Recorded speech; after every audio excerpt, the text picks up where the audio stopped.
What if the future of the monarchy wasn't undone by scandals splashed across tabloids, but by a tape recorder hidden in a gilded room at Buckingham Palace? That's the haunting thought we need to sit with as we open this story. Imagine it, the polished marble floors, the echo of footsteps in a hallway that has seen centuries of power shifts, betrayals, and whispered secrets. Now, picture Prince Harry walking through those corridors, shoulders squared but heart racing, believing that for once, he might finally sit with his brother and father and find something close to peace. What he didn't know was that another game was already in play, and the one holding the cards? Prince William. But let's not rush there. Let's peel this open carefully, because what unfolds isn't just another royal spat. It's a collision of blood, duty, and survival. So let me ask you, how far would you go if your family name, your country's institution, and your own brother's choices threatened everything you had sworn to protect? Would you keep silent, or would you do the unthinkable, secretly recording him in the very heart of the monarchy?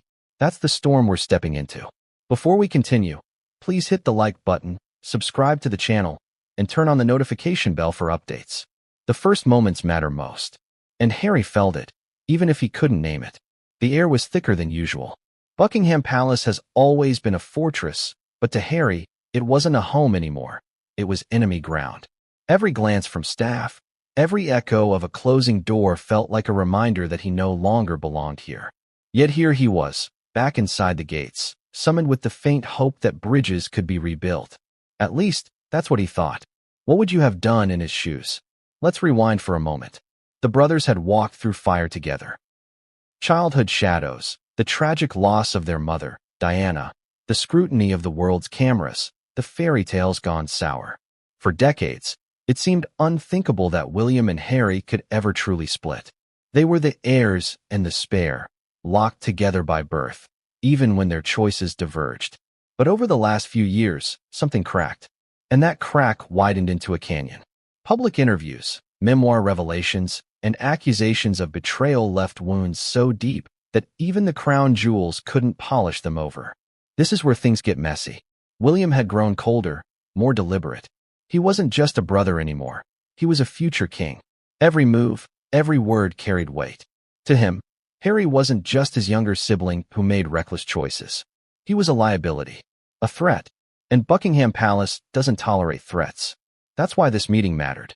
It wasn't just family drama. It was survival for the institution itself. So why now? Why invite Harry back? Timing is everything in politics, and in the monarchy, timing is life or death. Recent headlines had once again dragged Harry and Meghan into the spotlight. Rumors swirled about deals, about strained finances, about Harry's next moves in America. William, meanwhile, faced the growing pressure of his role as heir. He needed control. He needed information. And, perhaps, he needed proof. Proof that would keep Harry in check if things spiraled even further. Do you see the irony? The boy who once clung to his brother's hand behind their mother's coffin was now preparing to spy on him in the very palace Diana once called home. Picture the scene. Harry enters through the grand doors, the chill of London autumn clinging to his coat. He passes portraits of ancestors whose stern eyes seem to judge him. He's escorted by a butler who barely makes eye contact. The silence is oppressive. This isn't a warm welcome. It's a test. And yet, Harry still hopes. Hopes that maybe, just maybe, William has softened. That Charles, worn down by age and illness, will finally act as the mediator they both need. But that hope is about to shatter. Now let me ask you something. Do you believe in second chances? Because Harry did. He believed families could heal. He believed time could stitch wounds. But second chances require trust. And trust was already dead in that room. William, on the other hand, prepared differently. Before the meeting even began, he had orchestrated a setup. Hidden among the decor, discreet, almost invisible, was the recording device. Not flashy, not cinematic. Simple, but effective. Technology tucked neatly where no one would think to look. Harry thought this was a conversation. William knew it was evidence. Doesn't that twist your gut? To spy on your own brother in the house where you both grew up? The stakes weren't just personal, they were national. Think about it. Every word uttered behind those closed doors could ripple across continents. Imagine the fallout if Harry said something damning about Charles, about the monarchy, about the crown's finances. Imagine if William captured that on tape. It wouldn't just be a family squabble anymore. It would be leverage. And so, the stage was set. A father, two sons, three men who should have leaned on each other. But instead, they stood as rivals in a palace built on secrets. The atmosphere was electric, but beneath the surface, it was poisonous. Harry sat down, unaware of the red light blinking in silence. William leaned forward, rehearsed calm, masking a storm of intent. Charles sighed, already weary of the confrontation he knew was coming. But here's the contradiction. While William played chess, Harry walked in thinking it was checkers. He believed this was about reconciliation. William believed it was about containment. Which one do you think had the upper hand? This story isn't just about betrayal. It's about power. It's about survival. It's about the lengths people go to protect their legacy. And yet, it's also about something heartbreakingly human. Two brothers who once promised to protect each other, now standing on opposite sides of an invisible battlefield. The irony is almost too heavy.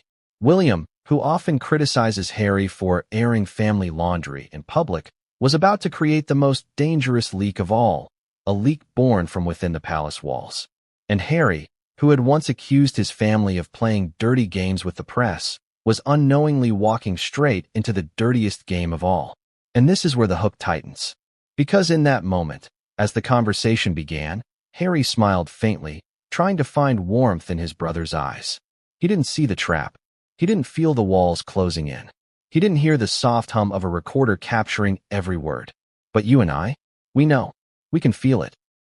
We can almost hear the faint click as history's sharpest betrayal begins. So let's leave it here, at this opening act. Harry, unsuspecting. William, calculating. Charles, desperate for peace. A palace filled with ghosts of the past and shadows of the future. The brothers seated across from each other, unaware that what was about to be said would not stay in that room. Not this time. Not with the recorder waiting. But what William did next left Harry stunned, and it's something no royal brother has ever dared to do. What would you do if the brother you trusted turned to you with a smile that didn't quite reach his eyes, and you suddenly felt like a guest in your own home? That was the exact energy hanging in the air as Harry sat down in that gilded drawing room. He thought this meeting was about reconciliation. He thought he might hear apologies, or at least see cracks of vulnerability from his brother. Instead, William leaned forward, steepling his fingers, a picture of calm authority. But under the table, in the shadows, his plan was already humming quietly into motion. The recorder was live. Every breath, every pause, every slip of the tongue would be preserved forever. Think about that for a moment. Family conversations are supposed to be sacred, aren't they? They're meant to be the one place where truth can live unpolished. But here, in Buckingham Palace, even truth had been weaponized. And William had already decided, whatever Harry said today could, and would, be used against him if necessary. Do you see the contradiction? William invited Harry under the guise of brotherly peace, yet he had already turned the meeting into evidence gathering. It's betrayal before the first word is spoken. Harry adjusted his jacket, trying to steady himself. He noticed the stiffness in William's posture, the faint tightness in Charles's jaw. The silence stretched longer than it should have. Then William broke it. "You know why we're here," he said flatly. It wasn't a question. It was a verdict. Let's pause there. Imagine walking into a room with family, hoping to mend wounds, and instead being greeted as if you were on trial. That was Harry's reality. And what's worse, he didn't even realize that the jury wasn't just in the room. It was embedded in the walls, quietly recording his every defense. The meeting didn't start with hugs. It started with William circling the battlefield. He asked Harry about his choices, about his interviews, about his book. His tone wasn't curious. It was sharp, calculated, like a lawyer cross-examining a hostile witness. Harry tried to stay calm. He answered carefully, his voice even, his eyes flicking between his brother and his father. He didn't want another explosive argument. But William wasn't here to listen. He was here to capture. Have you ever felt like someone wasn't hearing your words, but was studying them instead? That was the trap Harry walked into. Every word he spoke was ammunition. Every sentence could be clipped, twisted, replayed. He didn't know it, but he was feeding the very fire that would later burn him. Charles, for his part, tried to smooth things over at first. He leaned forward, hands trembling slightly, urging his sons to lower their voices. But his efforts only highlighted the chasm between them. William wasn't yielding. Harry wasn't retreating. And Charles? He was losing control before the conversation had even begun. This is where the emotional stakes rise. Because Harry wanted to believe his brother could still be his ally. He wanted to believe William had asked him here to finally bridge the gap. But every answer he gave only seemed to tighten William's jaw. "You've put us all at risk," William said, voice calm but sharp enough to cut. "Do you even understand the damage you've done?" Harry's eyes flashed. "The damage?" he shot back. "The damage was already here. I just refused to pretend anymore." That's when the tone shifted. What started as stiff civility was cracking into raw emotion. The kind that fills a room, making the air heavy. William's recorder picked up every syllable, every inflection, every crack in his brother's voice. And William sat there, letting it roll, knowing these moments, this anger, could later be framed as recklessness. Now here's where the story deepens. William had his plan, yes. But what he didn't expect was Harry's persistence. Harry wasn't backing down. He pressed William on why he had shut him out. He questioned Charles on his silence in the face of media attacks. He demanded answers, not realizing that his raw honesty was being bottled like poison. And here's the irony. The very transparency that made Harry different from the rest of the royals was now the thing being weaponized against him. His openness, his refusal to play by the palace's unspoken rules. It was his greatest strength in public, but his biggest weakness behind those closed doors. William's calmness was unnerving. He didn't snap, didn't raise his voice. Instead, he let Harry speak, almost encouraging him to vent. The more Harry spoke, the more material William collected. "Doesn't that feel like a setup to you?" But then something happened. Harry leaned forward, his voice quieter now, more personal. He said something that even William wasn't expecting. He asked, "When did we stop being brothers, Will?" The recorder caught the silence that followed. It was a silence thick with history, grief, and the ghosts of Diana. William didn't answer right away. His eyes flickered, just for a moment. But then the mask slid back into place. "When you chose them over us," he said. That line hit like a blade. It wasn't just a response, it was an accusation. Them over us. Meghan over family. Independence over loyalty. That was William's truth, or at least the truth he wanted recorded. Harry's fists clenched on his knees. His breath quickened. He had come here for healing, but he was leaving with scars deeper than before. And still, he didn't see it. The trap, the silent witness sitting in the corner, recording his heartbreak. Here's the twist. William wasn't just gathering evidence. He was pushing Harry toward the breaking point. He wanted emotion. He wanted eruption. Because in the cold world of palace politics, an angry Harry on tape is more powerful than a calm Harry in conversation. So William pressed harder. He asked about Meghan. He asked about interviews. He even asked about money, how Harry planned to sustain his lifestyle without the crown. Each question was like a knife, each answer bleeding more vulnerability. And through it all, Charles sat frozen. The monarch-to-be was already aging under the weight of his crown, and here he was, watching his sons tear each other apart. His eyes darted from William's steady calm to Harry's growing fury, but he didn't intervene. Maybe he couldn't. Maybe he knew he'd already lost them both in different ways. The tension was unbearable now. Harry's voice rose. William's calmness grew sharper. Charles's silence became complicit. And the recorder? It never stopped. This is where the first chapter reaches its breaking point. Harry finally stood up, unable to sit still under the weight of accusations. His chair scraped against the polished floor, echoing like thunder in the quiet room. "If you think I'm the enemy, say it to my face," he demanded. William didn't flinch. He met Harry's eyes, cold and steady, and said the words that would slice their bond beyond repair. "You made yourself the enemy." But what Harry didn't know, what he couldn't yet see, was that the real enemy wasn't just his brother's words. It was the tiny device humming in silence, capturing every syllable. And soon, that recording would become the most dangerous weapon in the palace's arsenal. But the red light was on, and Harry had no idea. Have you ever walked into a room thinking you were safe, only to realize later that every move, every word, every breath was being tracked? That was Harry's reality in Buckingham Palace, though he didn't know it yet. The red light blinked silently, tucked away where no suspicious eye could catch it. William's plan was unfolding with surgical precision. And just as Harry braced himself for the sting of his brother's words, the heavy double doors opened again. King Charles entered. The room changed instantly. Harry turned, relief flashing across his face. He had always wanted his father to act as the bridge. Maybe this was it. The moment Charles would step in, restore balance, and prove that family mattered more than politics. But if Harry expected comfort, he was about to be crushed. Because Charles didn't walk in like a father eager to mediate. He walked in like a monarch already weary, already burdened, already ready to control damage instead of heal wounds. Think about the irony here. The man who once spent decades in the shadows waiting for his mother's throne, now finally king, couldn't control his own sons. What does that say about power? About family? About legacy? Charles's voice broke the silence. "We are not here to argue like children," he said firmly. But notice the wording. We are not here to argue like children. He didn't say we are here to heal. He didn't say we are here to listen. His opening words weren't about reconciliation. They were about control. Harry's shoulders slumped, just slightly. Did he realize, in that instant, that this wasn't going to be the meeting he had hoped for? That this was about discipline, not forgiveness? William stayed silent, his face a mask of composure. He didn't need to speak. The recorder was already catching everything. And Charles? He sat down, leaning back like a man carrying the weight of centuries.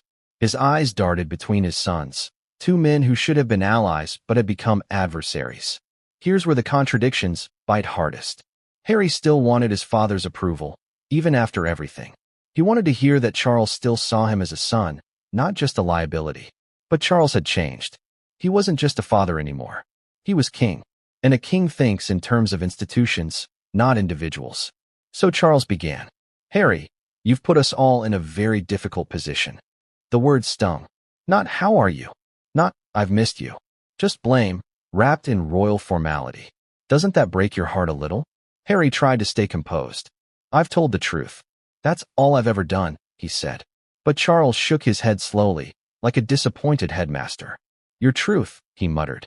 "And that's the dagger, isn't it? Whose truth counts more? The institution's carefully crafted narrative, or Harry's lived reality? What do you think?" The tension in the room deepened. Harry leaned forward, pressing his point, desperate to be heard. He talked about the years of silence, the pain of seeing Meghan vilified, the trauma he carried since Diana's death. His voice cracked at times, but he didn't back down. Every word poured out raw, unfiltered. And with each syllable, William's hidden recorder soaked it up like gasoline. But here's the twist. Charles wasn't unmoved. For a flicker of a moment, the father broke through the king. His eyes softened when Harry mentioned Diana. His fingers twitched nervously when Harry described sleepless nights and panic attacks. For just a second, you could almost believe Charles wanted to reach across and hold his son. But he didn't. Because kings don't show weakness. Not in Buckingham Palace. Not with recorders humming unseen. That's the tragedy of monarchy. It demands sacrifice, even at the cost of your own children. And then, Charles made the mistake that shifted everything. He said Meghan's name. Out loud. The room froze. "Meghan has made things difficult," Charles said carefully. But his tone carried weight. Not neutral. Not kind. Difficult. A single word, loaded like a cannonball. Harry's eyes blazed. "She's my wife. She's the mother of my children. She didn't make things difficult. You did, by refusing to protect us." The words landed like a thunderclap. Charles flinched, his lips tightening. William's fingers drummed lightly on his knee, almost satisfied. Because here it was, the eruption he wanted, the anger he could capture, the soundbite that could be weaponized. Now let's pause. Doesn't it feel twisted? A father, a son, and a brother, meant to be bound by love, reduced to combatants in a palace built on secrets. And while they fought, the walls themselves became silent witnesses, storing every accusation, every heartbreak, every crack in the monarchy's armor. Charles tried to steady himself. "You've crossed lines, Harry. Lines that can't be uncrossed." His voice shook, not with emotion, but with controlled fury. It wasn't a plea, it was a warning. Harry leaned closer, his voice low but sharp. "No line is greater than the truth." And the recorder caught it all. Imagine the tension. Charles fighting to maintain his royal composure. William silently thrilled as his plan unfolded. Harry torn between desperation for acceptance and fury at rejection. It was a theater of betrayal, and no one in that room understood just how historic this performance would be, except William. Then came the breaking point. Charles, his patience snapped, raised his voice. "You are not just my son, you are a symbol. And symbols cannot behave like this. Symbols, not sons." Harry's face fell. For a moment, he looked like that 12-year-old boy again, standing behind his mother's coffin, realizing the world would never see him as just Harry. Always a role. Always an image.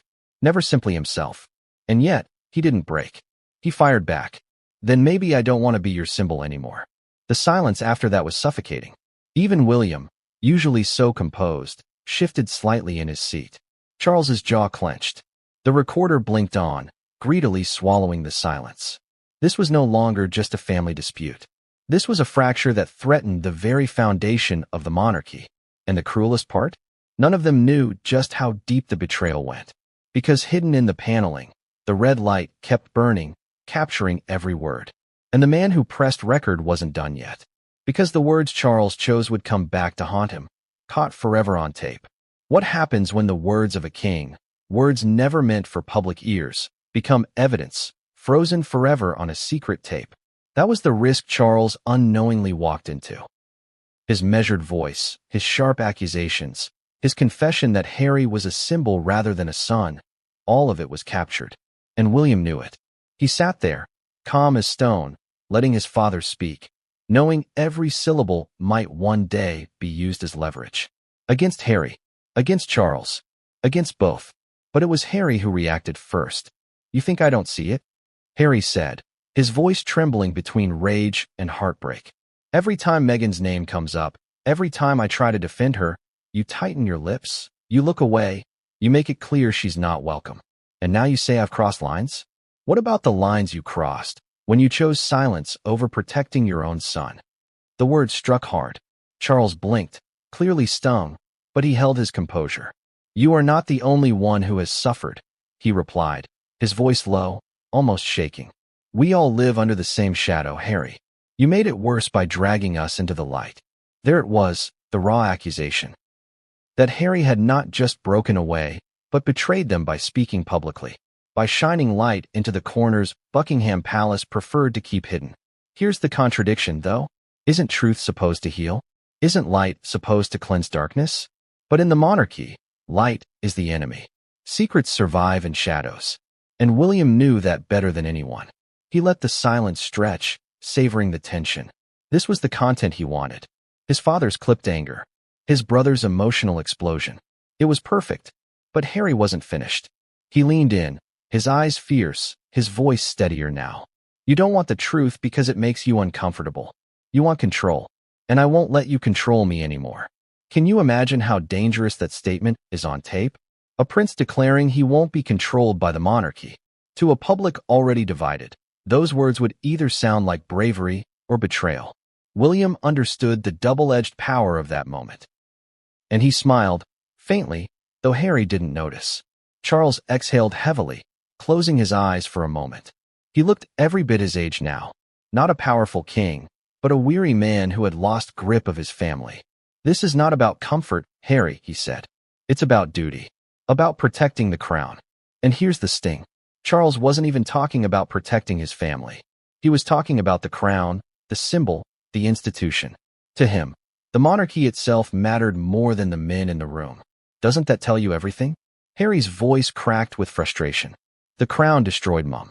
And now it's destroying us." Those words hung in the air like smoke. The ghost of Diana had entered the room. And the recorder, relentless, captured it all. William's eyes flickered, just briefly, but he still said nothing. Why? Because sometimes silence is more powerful than words. He knew Harry's eruption was giving him exactly what he wanted. The more Harry poured his heart out, the more vulnerable he looked. The more Charles snapped back, the more fractured the family appeared. And William? He remained calm, steady, the perfect air in contrast. But let's not forget, Charles wasn't always steady. His mask cracked too. When Harry brought up Diana, Charles's voice hardened. "Don't you dare use her memory against me," he snapped. It was the sharpest thing he'd said all night. And imagine it. the King of England, raising his voice at his son, accusing him of weaponizing his dead mother's memory. Can you hear how that would play in the public arena if it ever leaked? The contradiction cut deep. Diana's name had always been both a wound and a weapon in this family. They mourn her, they invoke her, but they also fear her ghost. And in that moment, Charles revealed the truth. Diana still haunted him. Harry's jaw tightened. His hands curled into fists. He was at breaking point. And Charles knew it. William knew it. But only one of them wanted him to shatter. William finally spoke, his voice low, deliberate, almost soothing. "He's right, Harry," he said. "You can't keep dragging the past into the present. It's not helping anyone, least of all you." That was the twist of the knife. William positioned himself as the calm mediator, the reasonable one, while in reality, he was the architect of the chaos. He framed Harry as emotional, reckless, irrational, all while the recorder proved his point. And Harry exploded. "You talk about the past like it doesn't matter," he snapped at William. "But you forget, I lived it too. You weren't the only one who lost a mother. You weren't the only one who walked behind that coffin. You weren't the only one who grew up suffocating under the press. But you chose to play the game. I chose to tell the truth. And you hate me for it." Every word thundered in that room. Every word was burned into the tape. And here's the tragic irony. Harry thought he was fighting for his dignity, for his right to tell his story. But on that recorder, his passion could be framed as instability, his honesty as betrayal, his grief as weakness. The very authenticity that made him human could be twisted into ammunition against him. Charles rubbed his forehead, the picture of a tired monarch. "This isn't helping," he muttered. But his words fell flat. The tide had already turned. William, composed as ever, leaned back slightly. "Maybe it isn't helping," he said coolly. "But it's necessary. Necessary. Think about that. Recording his brother's pain, capturing his father's fury, all under the guise of necessity. For the monarchy, for control, for power." And Harry? He looked from his brother to his father, realization dawning. He whispered, almost to himself, "You'll never see me as anything but a threat, will you?" Neither of them answered. The recorder blinked on. And that's when Harry revealed a secret Charles never wanted the world to hear. What kind of secret could be so explosive that even a king would dread hearing it spoken aloud, let alone caught on tape? That was the question hanging like a guillotine in the air when Harry leaned forward, his face pale but determined, his voice a low tremor of defiance. For years, he had carried truths that were never supposed to leave the family walls. Some were whispers passed down in corridors. Some were scars etched into his memory. And now, with his father staring him down and his brother's calm mask daring him to erupt, Harry decided to break one open. "You want to talk about betrayal?" he said, eyes locked on Charles. "Fine. Let's talk about what you did. Let's talk about what you kept hidden from the world. Let's talk about how the monarchy survives on lies." William's chest barely moved, but inside he was electrified. This was it, the eruption he'd wanted. The kind of statement that could end Harry's credibility forever if released. And the recorder caught every syllable. Harry didn't stop there. He pressed harder, his words tumbling out like stones down a cliff. "For years, you played the part. The loving father. The dutiful prince.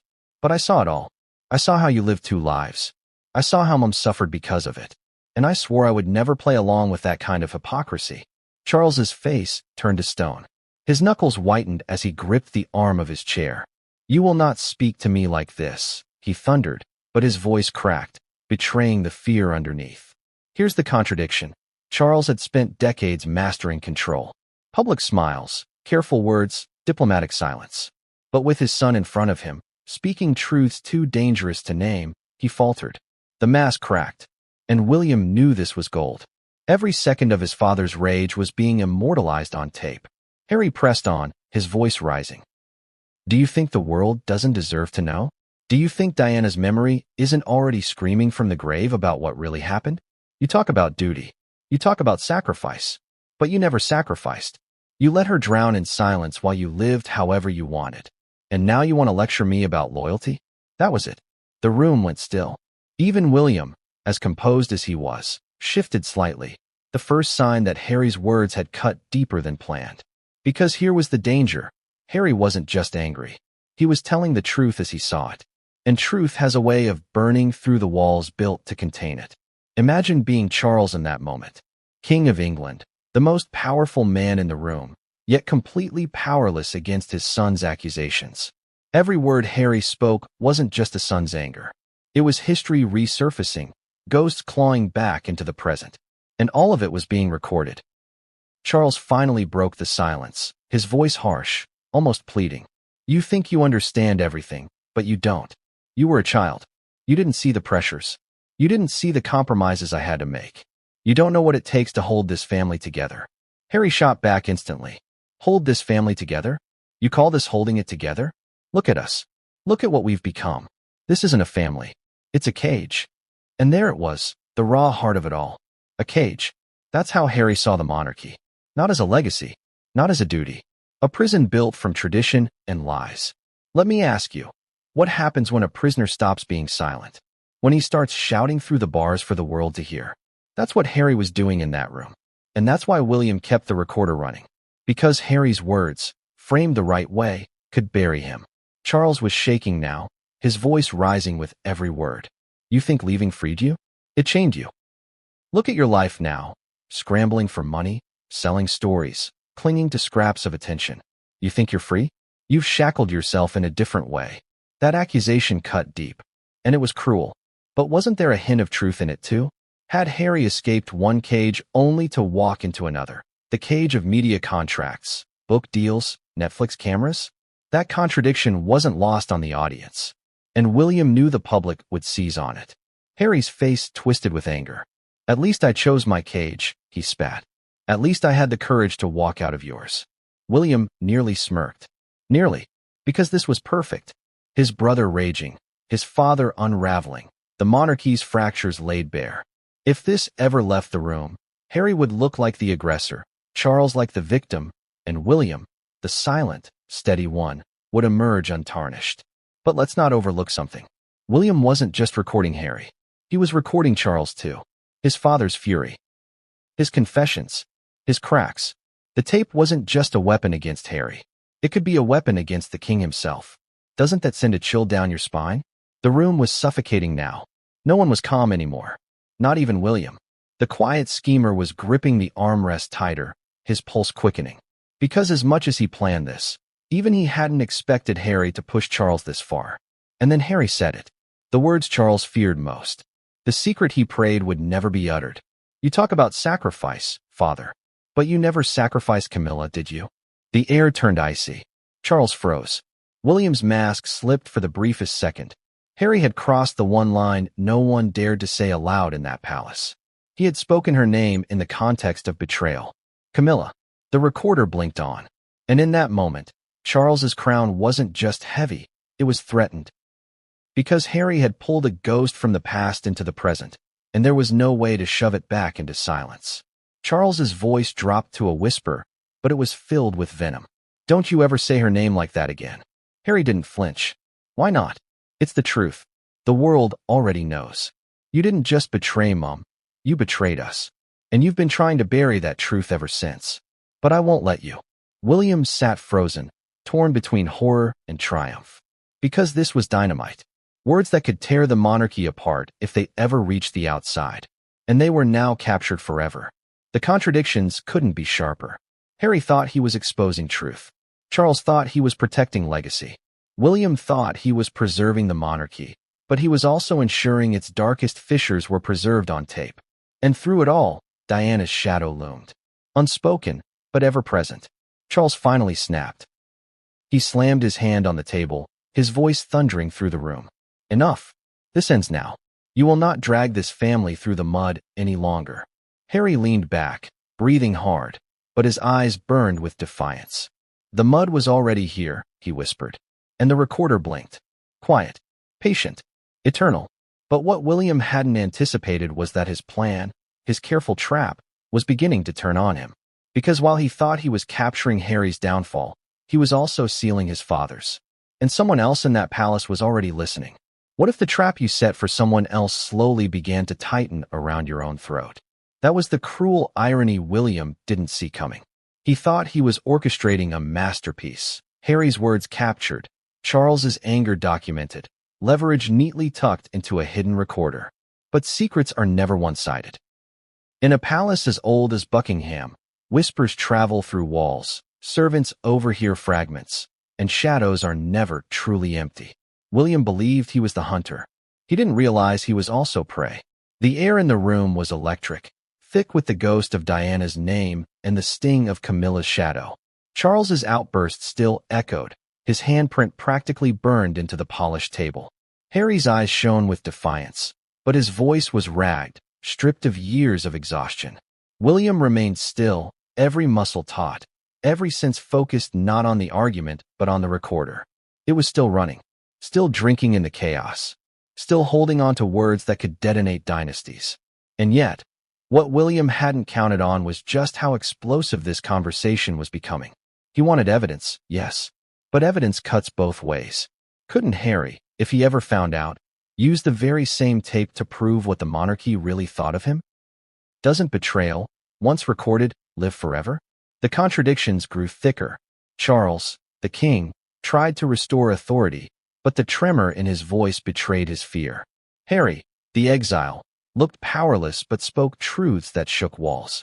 William, the orchestrator, seemed composed but was secretly playing with fire that could burn him too. The silence after Charles's explosion was deafening. And then Harry whispered something almost too soft to hear. "You think this ends with me, but it doesn't. The world will know, one way or another." Those words were like prophecy. And again, the recorder captured it. Charles turned sharply, eyes wide with panic. "Don't you dare," he hissed. "Don't you dare bring this family into more shame." Harry laughed, bitter and broken. "Shame? You think the shame is me speaking?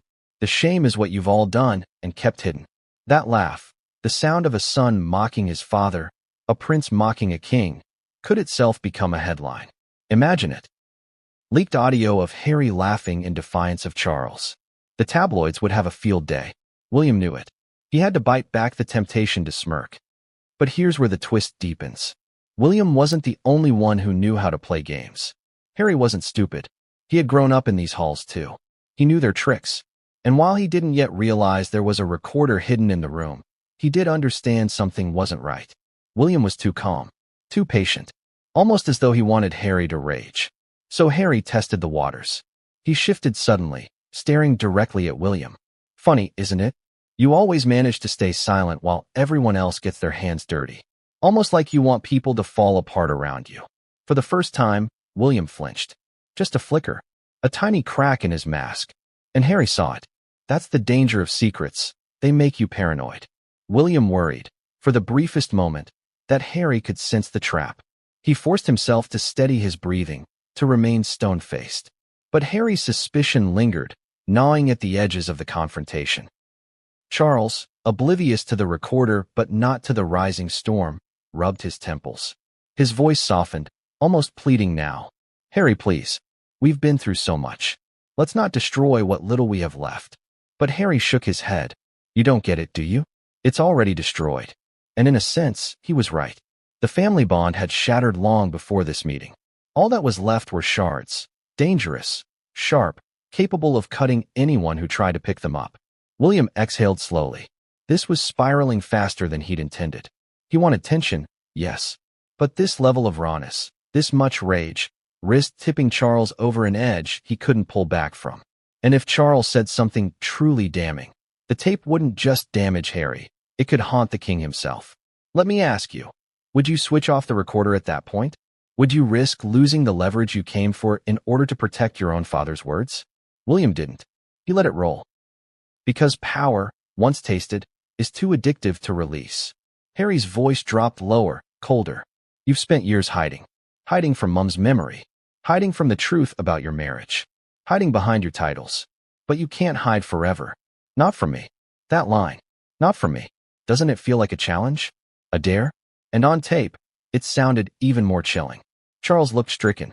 He wanted to lash back, but his strength seemed drained. He slumped into his chair, eyes heavy, face lined with despair. For a moment, the king looked like nothing more than an old man who had lost his family. And yet, even then, William didn't move to comfort him. He sat, hands folded, mask intact, letting the moment stew. Because every second of Charles's silence, every beat of Harry's fury, was strengthening William's position. The heir who stayed composed while his father and brother cracked apart. The one who, when this meeting was over, could claim to be the only adult in the room. But here's the hidden twist. They weren't alone. Someone else in the palace, stationed just beyond those heavy doors, had been listening too. A guard, a servant, an aide. We don't know exactly who. But whispers later suggested that what happened in that room didn't stay confined to those four walls. Someone carried fragments out. Someone spread the story. And that's how the existence of recordings, plural, not singular, would soon become more than just William's secret. Harry finally stood, his chair scraping against the floor. His voice shook, but not with fear, with fire.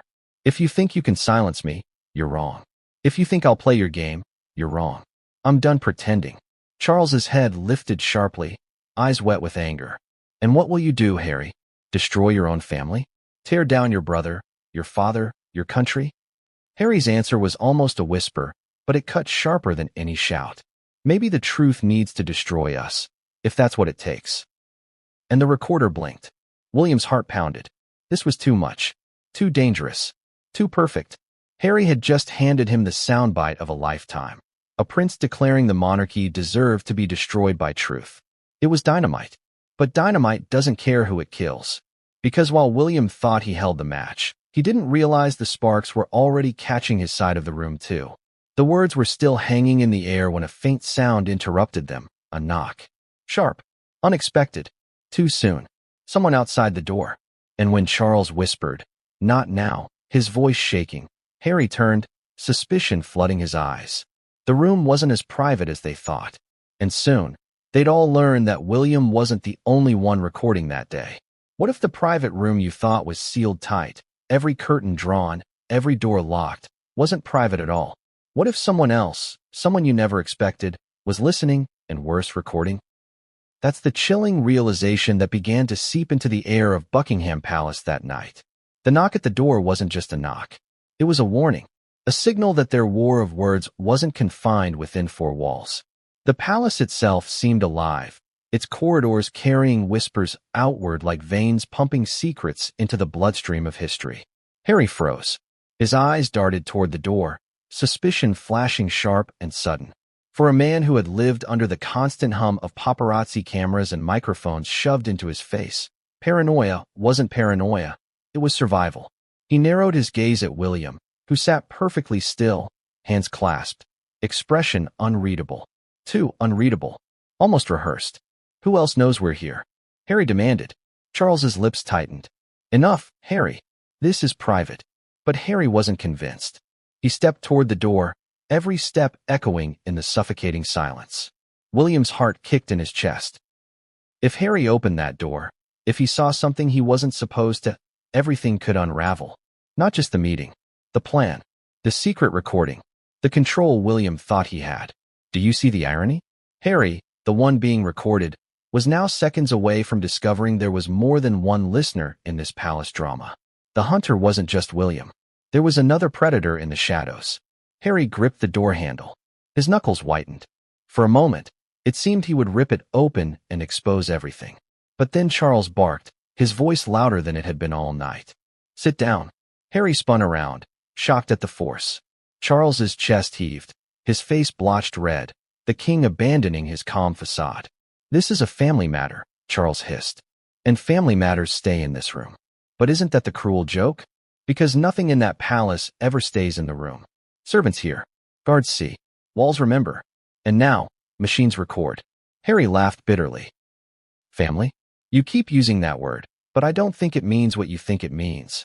William finally moved, leaning forward slightly, his tone cool, almost surgical. He's right, father. Someone outside that door could be listening. Charles's head snapped toward him. A flash of panic. Because in that moment, William had just admitted it. Not outright. Not directly.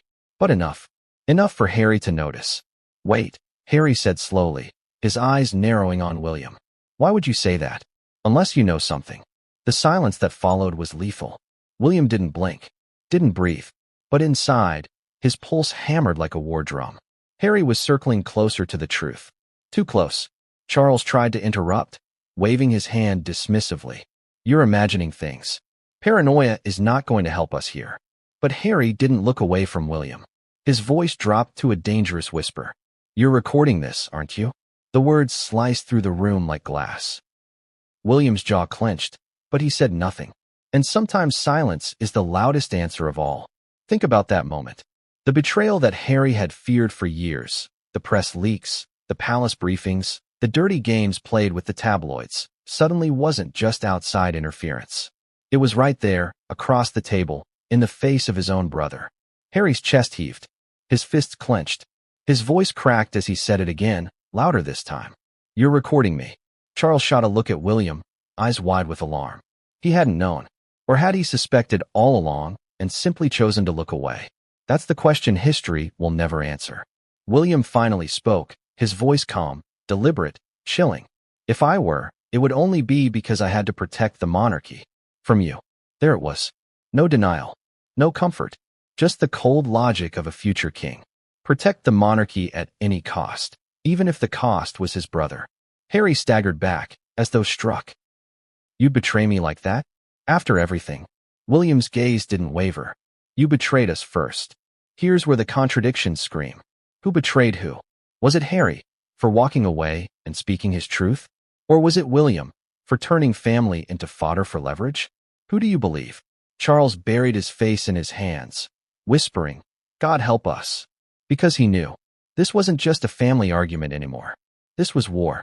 And now, with recordings involved, were left paper trails. Evidence. Ammunition.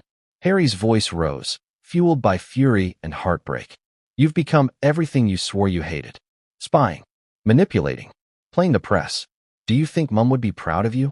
That line cut through William's armor. Diana's ghost again, invoked like a weapon. His jaw tightened, his fingers curled into fists. But he didn't erupt. He didn't shout. He simply leaned back, eyes cold, and let the silence do the work. And that's when the second betrayal revealed itself. Because just as Harry's words faded, another sound filled the room, a faint, mechanical click. Harry's head whipped around. It hadn't come from William's device. It had come from the door. From outside. Someone else was recording. Charles's face drained of color. William's eyes flicked toward the door, rage breaking through his composure. Harry's suspicion turned into vindication. See, Harry barked. It's not just me. It's all of you. You've turned this family into a circus, into evidence files, into sound bites. But think about the implications. If there was another recording, who had it? A staff member loyal to whom? The crown? The press?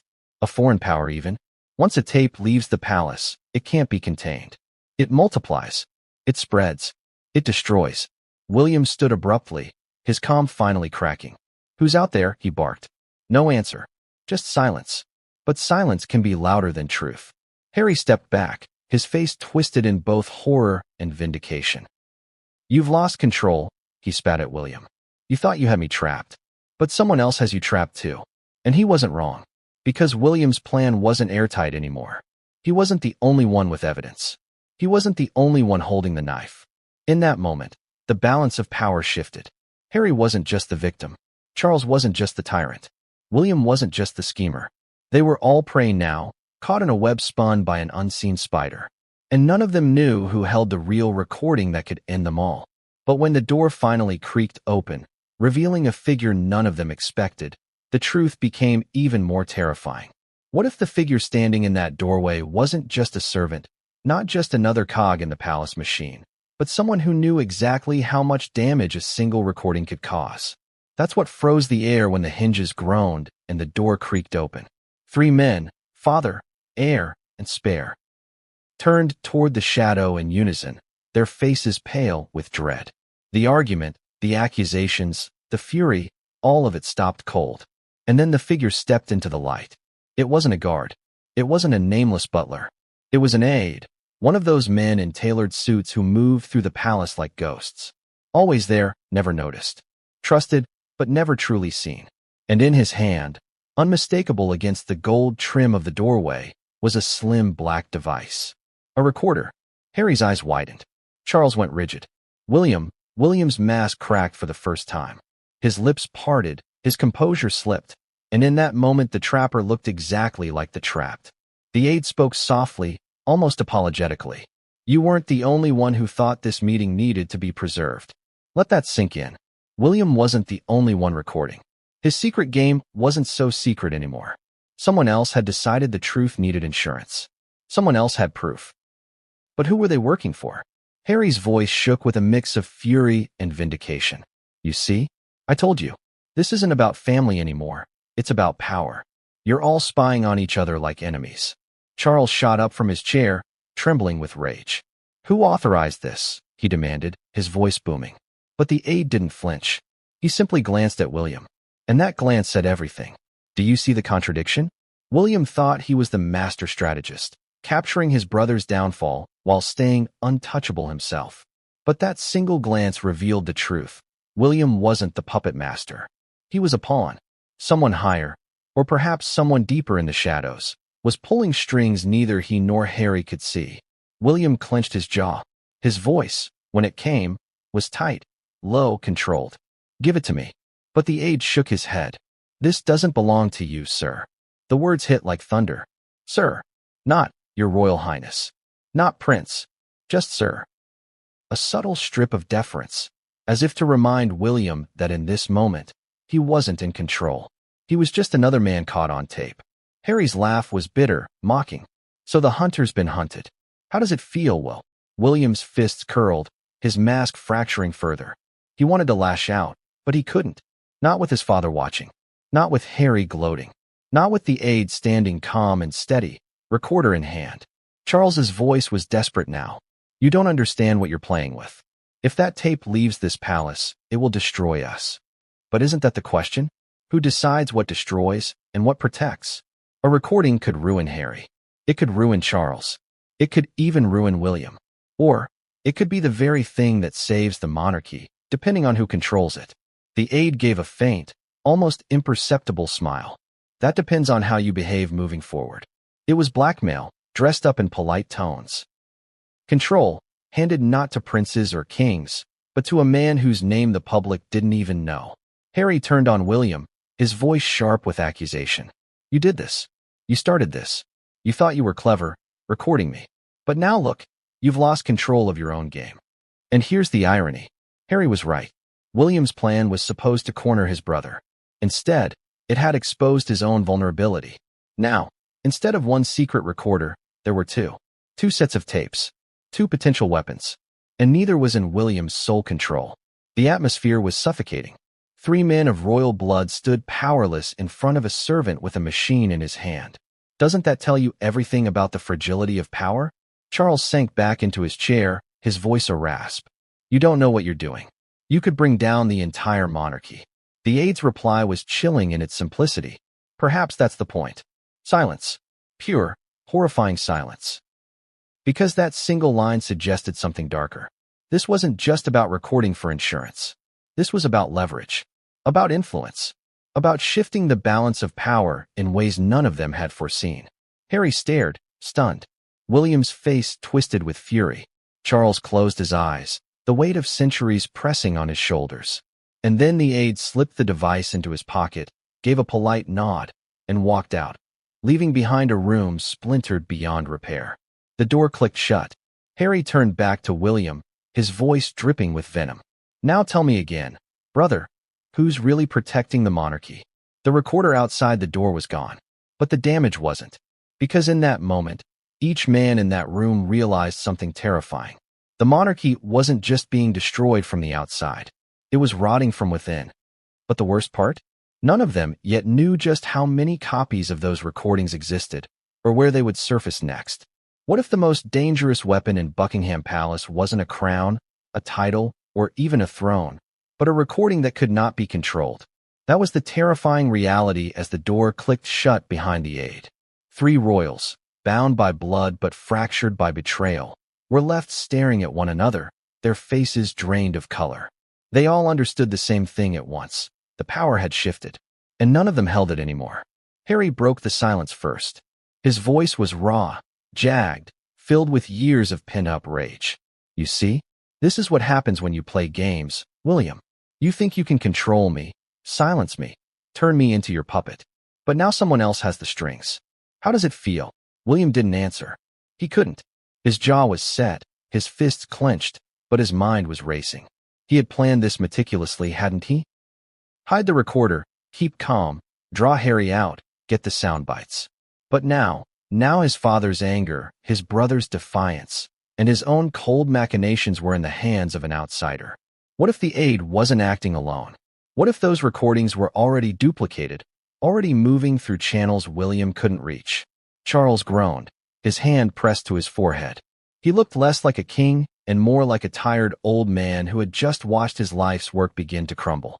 "Do you have any idea what you've done?" he whispered. But it wasn't clear if he was speaking to Harry, to William, or to himself. Harry let out a bitter laugh. "What you've done, father. What you both have done.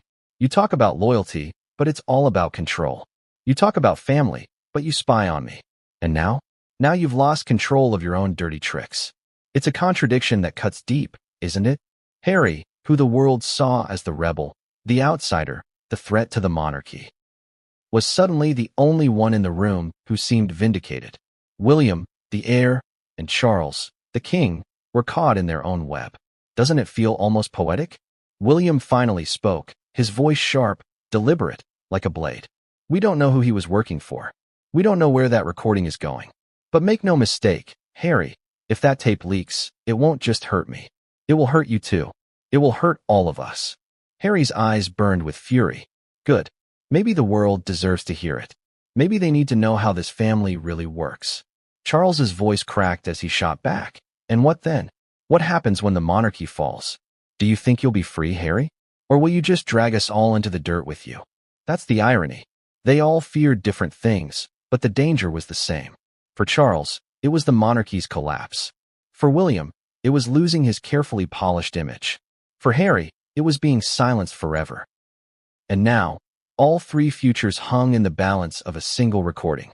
The tension was unbearable. William stood, his chair scraping loudly against the floor. "Enough," he snapped. His mask of calm was gone now, replaced with icy fury. "This meeting is over." But Harry didn't move.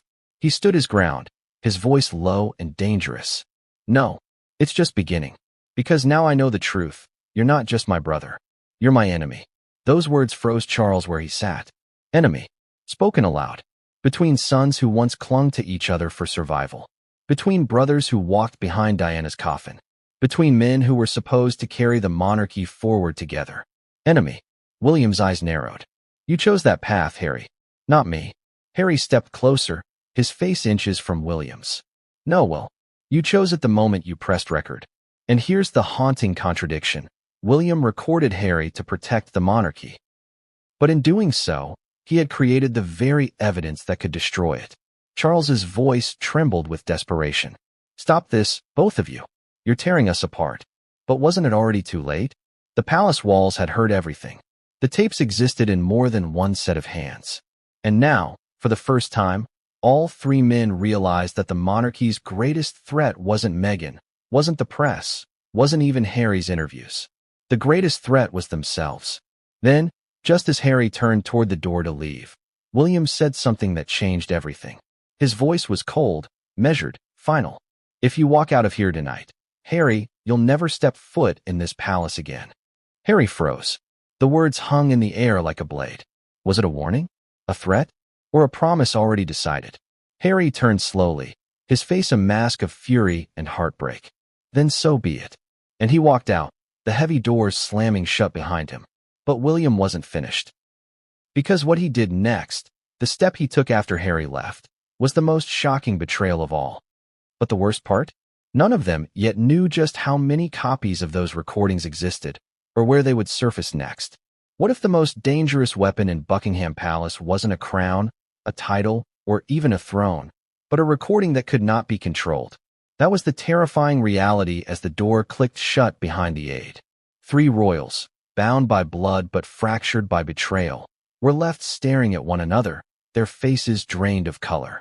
They all understood the same thing at once. The power had shifted, and none of them held it anymore. Harry broke the silence first. His voice was raw, jagged, filled with years of pent-up rage. "You see? This is what happens when you play games, William. You think you can control me, Silence me. Turn me into your puppet. But now someone else has the strings. How does it feel? William didn't answer. He couldn't. His jaw was set, his fists clenched, but his mind was racing. He had planned this meticulously, hadn't he? Hide the recorder, keep calm, draw Harry out, get the sound bites. But now his father's anger, his brother's defiance, and his own cold machinations were in the hands of an outsider. What if the aide wasn't acting alone? What if those recordings were already duplicated, already moving through channels William couldn't reach? Charles groaned, his hand pressed to his forehead. He looked less like a king and more like a tired old man who had just watched his life's work begin to crumble. Do you have any idea what you've done? He whispered. But it wasn't clear if he was speaking to Harry, to William, or to himself. Harry let out a bitter laugh. What you've done, father. What you both have done. You talk about loyalty, but it's all about control. You talk about family, but you spy on me. And now? Now you've lost control of your own dirty tricks. It's a contradiction that cuts deep, isn't it? Harry, who the world saw as the rebel, the outsider, the threat to the monarchy, was suddenly the only one in the room who seemed vindicated. William, the heir, and Charles, the king, were caught in their own web. Doesn't it feel almost poetic? William finally spoke, his voice sharp, deliberate, like a blade. We don't know who he was working for. We don't know where that recording is going. But make no mistake, Harry, if that tape leaks, it won't just hurt me. It will hurt you too. It will hurt all of us. Harry's eyes burned with fury. Good. Maybe the world deserves to hear it. Maybe they need to know how this family really works. Charles's voice cracked as he shot back. And what then? What happens when the monarchy falls? Do you think you'll be free, Harry? Or will you just drag us all into the dirt with you? That's the irony. They all feared different things, but the danger was the same. For Charles, it was the monarchy's collapse. For William, it was losing his carefully polished image. For Harry, it was being silenced forever. And now, all three futures hung in the balance of a single recording. The tension was unbearable. William stood, his chair scraping loudly against the floor. Enough, he snapped. His mask of calm was gone now, replaced with icy fury. This meeting is over. But Harry didn't move. He stood his ground, his voice low and dangerous. No, it's just beginning. Because now I know the truth. You're not just my brother. You're my enemy. Those words froze Charles where he sat. Enemy. Spoken aloud. Between sons who once clung to each other for survival. Between brothers who walked behind Diana's coffin. Between men who were supposed to carry the monarchy forward together. Enemy. William's eyes narrowed. You chose that path, Harry. Not me. Harry stepped closer, his face inches from William's. No, well, you chose it the moment you pressed record. And here's the haunting contradiction. William recorded Harry to protect the monarchy.